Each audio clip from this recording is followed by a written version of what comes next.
ओम नमः शिवाय। मित्रों, परम कल्याण साधन यूट्यूब चैनल आप सबका हार्दिक स्वागत करता है। हमारी आज की चर्चा का विषय है कि व्यक्ति गरीब क्यों होता है। वो कौन से कारण हैं जिनसे व्यक्ति गरीब हो जाता है। इस वीडियो में जो हम जानकारी देने वाले हैं वो बहुत ही मोटिवेशनल है और बहुत ही इम्पोर्टेंट है, इसलिए आप इस वीडियो को पूरा देखना। हो सकता है वीडियो थोड़ा लंबा हो जाए, लेकिन आपके जीवन में बहुत काम आने वाला है। तो मित्रों, व्यक्ति अपने कर्मों से ही गरीब होता है और अपने कर्मों से ही अमीर होता है। आप कह सकते हैं ये तो सब किस्मत का खेल है, भगवान ने गरीब बना के भेजा। अरे भगवान गरीब बना के क्यों भेजेंगे? भगवान की आपसे कोई वैमनस्यता है जो एक को गरीब बना के भेजेंगे और एक को अमीर बना के भेज देंगे? भगवान समदर्शी हैं। हमारे अपने कर्म ही हमें गरीब अथवा अमीर बना सकते हैं। आप कहेंगे जो किस्मत में होता है वही तो मिलता है। बिल्कुल ठीक बात है, लेकिन किस्मत बनी कैसे? किस्मत का निर्माण किसने किया? भगवान ने? नहीं, आपके कर्म ही जो पिछले समय में आपने किए थे वो आज किस्मत के रूप में आपके सामने है। अभी भी वक्त है। आप अपने कर्मों को यदि बदल लेते हैं तो आप इसी जन्म में अमीर भी हो सकते हैं। अमीर होंगे, आपका समाज में सम्मान बढ़ेगा, लोग आपकी बात को सुनेंगे। गरीबों की तो कोई नहीं सुनता। गरीबों से सभी द्वेष करते हैं कि हमारे से ये कुछ मांग ना बैठे। उसका सम्मान में कोई इज्जत नहीं होती है। तो कौन से कारण हैं? पहले हम जड़ पे जाएंगे। वो कौन से कारण हैं जिनसे हमें गरीबी का सामना करना पड़ता है, और दोष हम भगवान को देते हैं। तो पहला कारण है जुआ खेलना, द्यूत, जिसको शास्त्रीय भाषा में द्यूत कहा गया है। ये एक ऐसा कारण है जिसमें हम अपना समय बहुत बर्बाद करते हैं, साथ ही साथ धन भी बर्बाद करते हैं। ऐसा कोई जुआरी नहीं है जो जुए के बल पे अमीर हो गया हो। आप उदाहरण देख लीजिए, समाज में आसपास ढूंढ लीजिए कि ये व्यक्ति जुए से अमीर हुआ है। जुए से समय की बर्बादी होती है, धन की बर्बादी होती है, इज्जत की बर्बादी होती है। क्या नाम दिया जाता है? ये जुआरी है। तो उसका समाज में कोई भी सम्मान नहीं होता। जुए से इतनी इतनी बड़ी हानियां हैं, आप अगर अभी सुनेंगे तो दांतों तले उंगली दबा जाएंगे। समय, मैं आपसे एक प्रश्न कर रहा हूं, समय बड़ा है या धन? आप कहेंगे धन। नहीं, तो ये आपका उत्तर गलत होगा। समय बहुत बड़ा है। समय से हम धनवान बन सकते हैं, लेकिन उस धन को सुरक्षित रखना चाहें तो हमें समय पे ध्यान देना होगा। यानी दोनों ही स्थितियों में समय प्रमुखता से आता है। जिन्होंने जुआ खेला उनका क्या हाल हुआ। बड़े प्रतिष्ठित लोग भी जुए के दलदल में फंस करके अपयश का भागी बने, सम्मान से बहिष्कृत हुए, दर दर की ठोकरें खानी पड़ी, भीख मांग के खानी पड़ी, जो कि उस समय के बहुत ही प्रतिष्ठित थे। कौन? महाराज युधिष्ठिर। महाराज युधिष्ठिर जिन्हें धर्म का अवतार कहा गया है, बुद्धि फिरी, जुआ खेला, 12 साल के लिए जंगलों में भटकते रहे और इधर उधर से मांग करके पांचों भाई खाते रहे।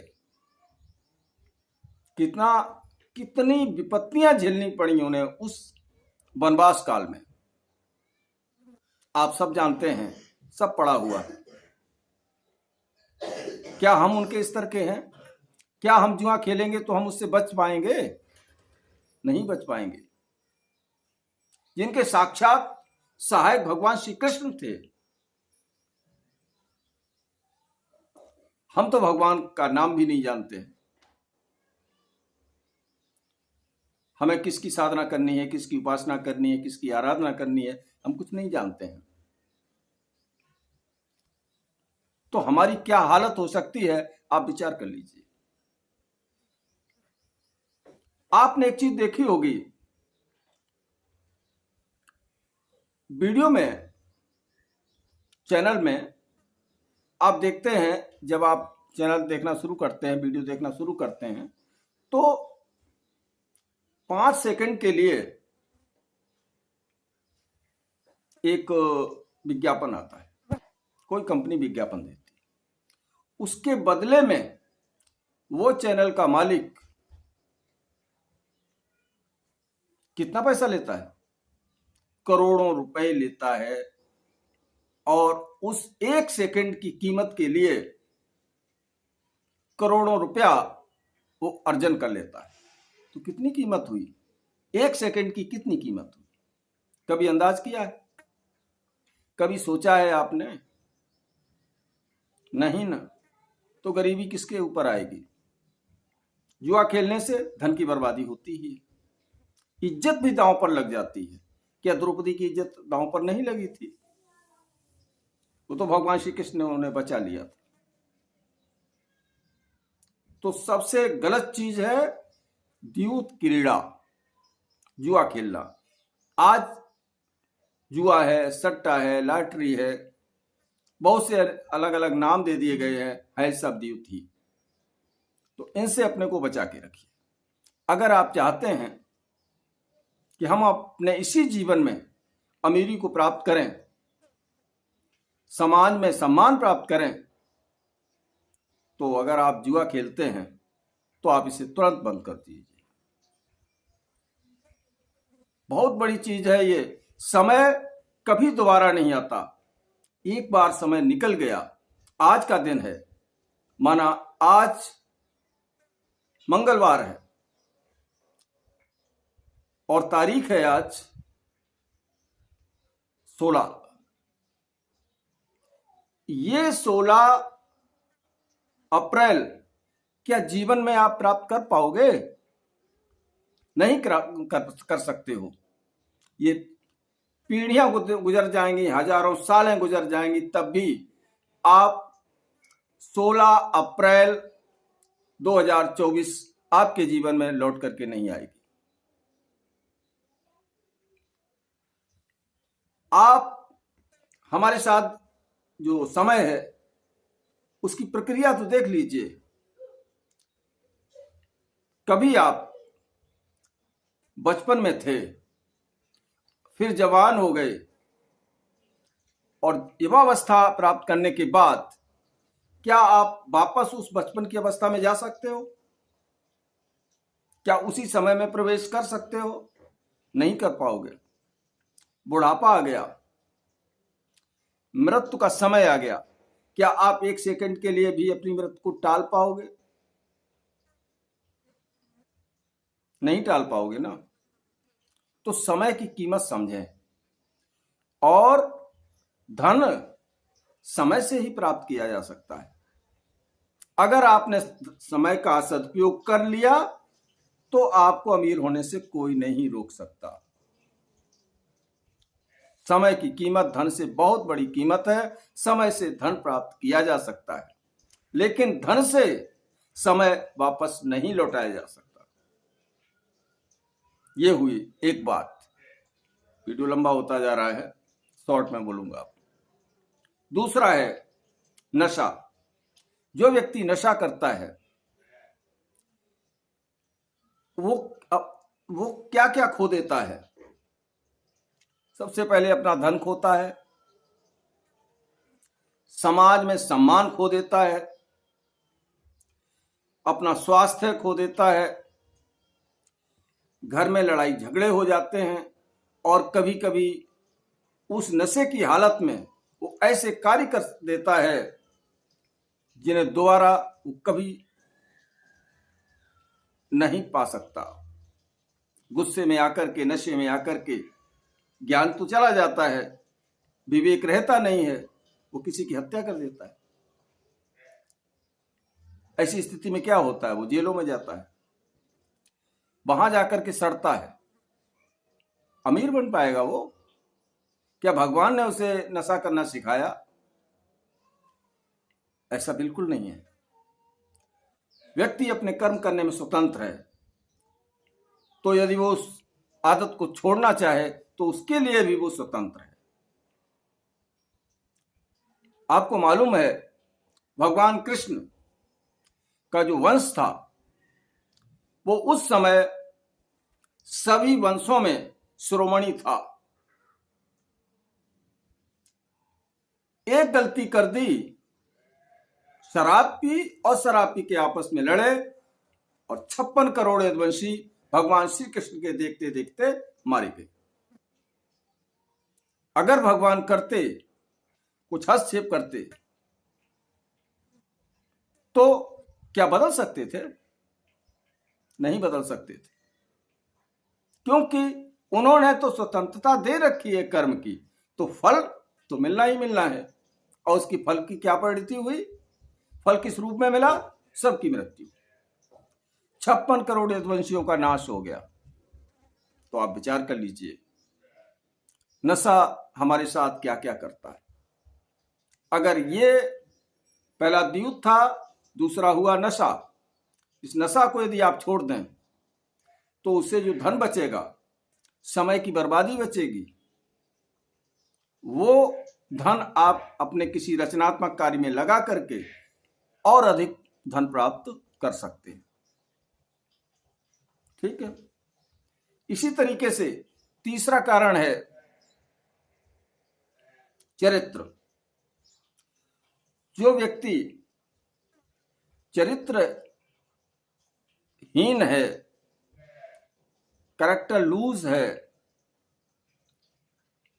उस व्यक्ति का धन भी जाता है, समय भी जाता है, कभी कभी जेल की हवा भी खानी पड़ती है,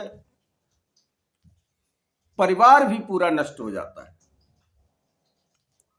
क्या चरित्रहीनता करके कोई अमीर बन सकता है या अपनी गरीबी से छुटकारा पा सकता है? नहीं ना, नहीं पा सकता। और धन से भी सबसे अधिक महत्व है तो चरित्र का है। धन गया गया कुछ भी न गया, स्वास्थ्य गया तो कुछ जाता है, अगर सदाचार लुट गया तो कुछ भी नहीं रह जाता है। उस व्यक्ति का सर्वनाश होना निश्चित है। रावण जैसा, आप उदाहरण इतिहास में देख लीजिए, रावण जैसा बलशाली, ग्रहकाल सुरेश कुबेर वरुण मेरे घर पानी भरते हैं, मुस्सा योधा मुस्सा पंडित जग में अन्यत्र न दूजा है। इतनी महिमा थी उसकी, और उसने क्या किया? वेदवती के केस पकड़ लिए और वो उसे अपनी पत्नी बनाना चाहता था। वेदवती ने उसी समय उसको श्राप दे दिया, कहा तेरी मृत्यु का कारण मैं बनूंगी। और वो वेदवती ही मां सीता के रूप में अवतरित होती हैं, जिनका फिर वो अपहरण करता है। एक गलती से नहीं चेता, दूसरी गलती उसने फिर कर डाली और माता सीता का अपहरण कर लिया। परिणाम क्या हुआ? पूरे परिवार के सहित हितू नातेदार रिश्तेदार जो भी थे उसके, सबके सहित उसका सर्वनाश हो गया, उसका वंश नाश हो गया। एक विभीषण बचे थे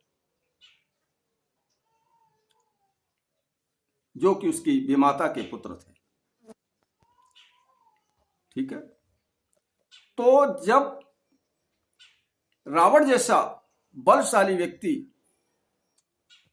का ये हस्त्र हो सकता है, तो फिर आप समझ लीजिए हम आप साधारण मनुष्यों की गिनती क्या है। यदि हम चरित्र बचा के रखें, चरित्र को स्वच्छ रखें, तो समाज में हमें सम्मान भी मिलेगा, धन प्राप्ति के अवसर भी प्राप्त होंगे, क्योंकि वो तो उसी उधेड़-बुन में लगा रहता है, इसके साथ ये करना है, ऐसे करना है, वैसे करना, वो उसकी सारी योजनाएं बनाता रहता है और अपने समय को बर्बाद कर देता है, उसे मिलता कुछ नहीं। समाज से वो दुत्कारा जाता है, उसके साथ लोग बैठने के लिए भी कतराते हैं। ये स्थिति होती है। तो तीसरा कारण जो है गरीबी का, चरित्रहीनता है। अब बात करते हैं चौथे कारण की। चार ही कारण है मुख्य। एक हो गया द्यूत, दूसरा हो गया नशा, तीसरा कारण हुआ चरित्रहीनता, और चौथा कारण जो है वो है मांस भक्षण।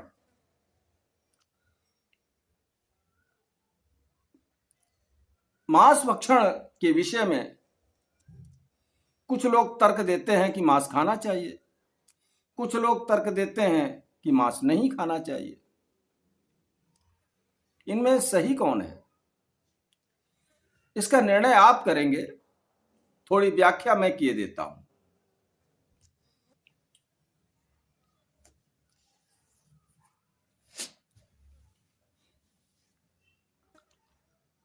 देखिए, जितने भी मांसाहारी जीव हैं,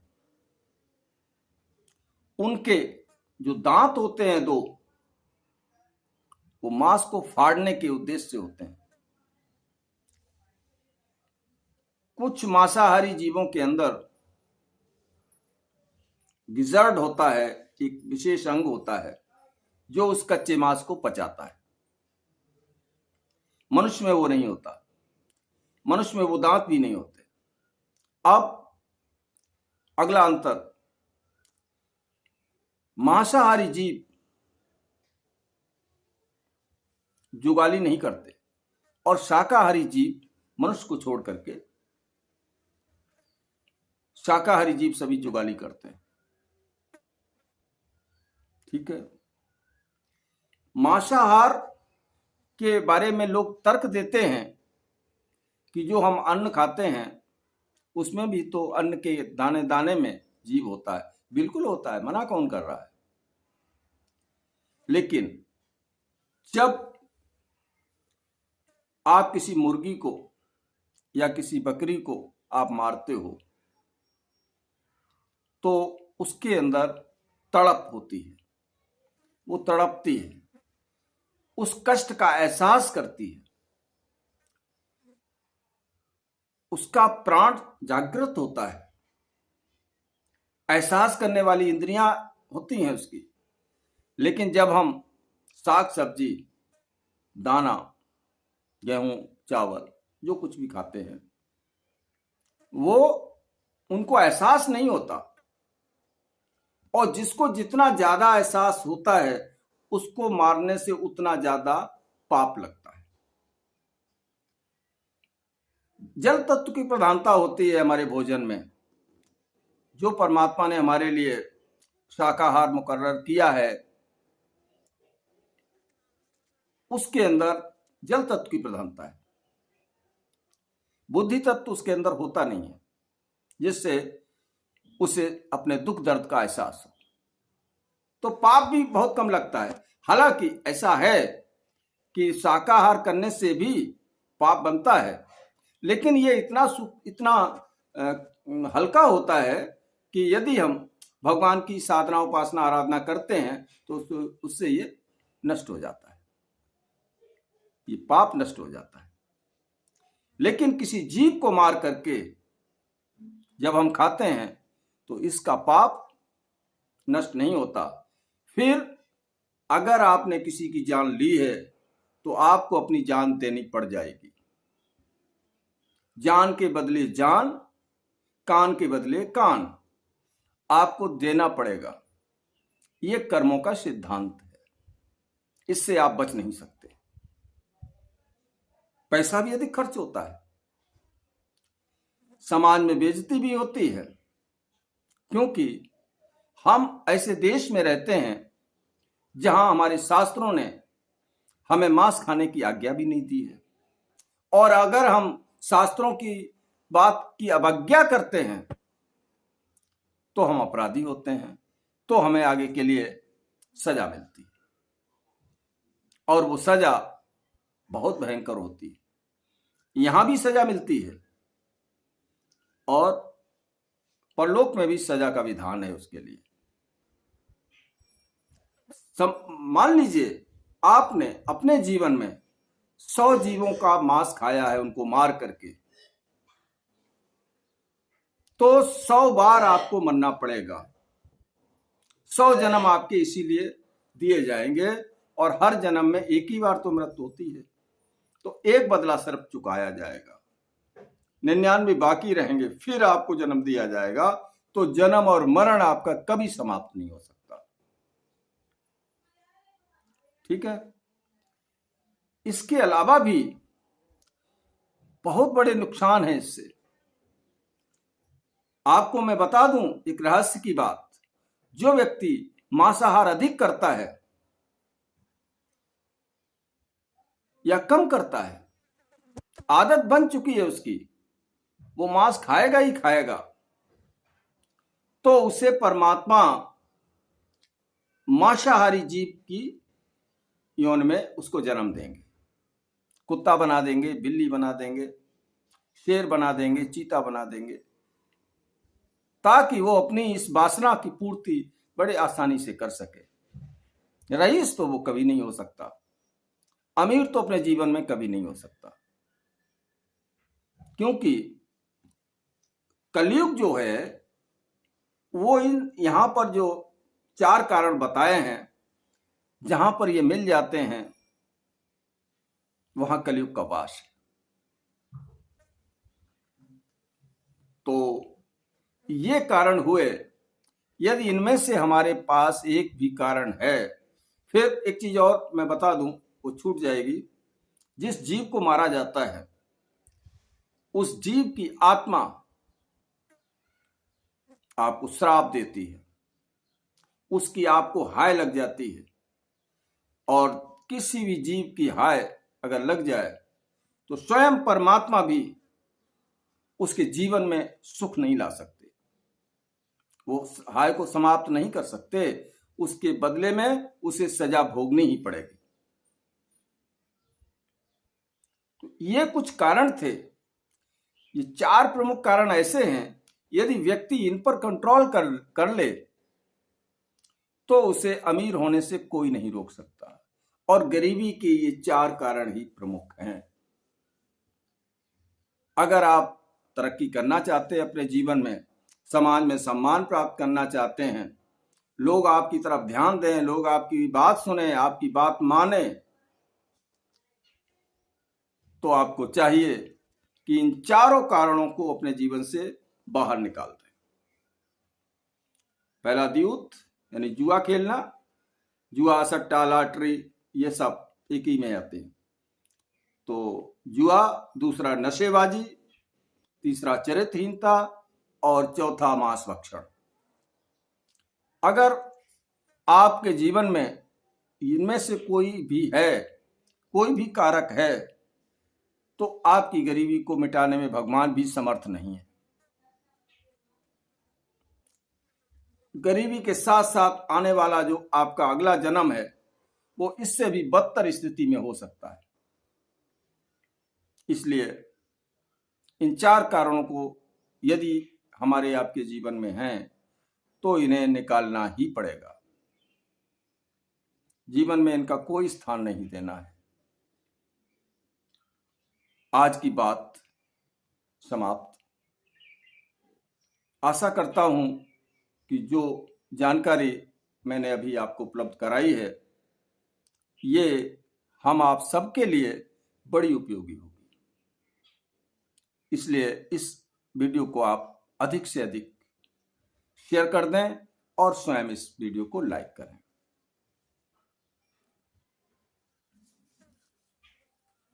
ओम नमः शिवाय, ओम नमः शिवाय, ओम नमः शिवाय।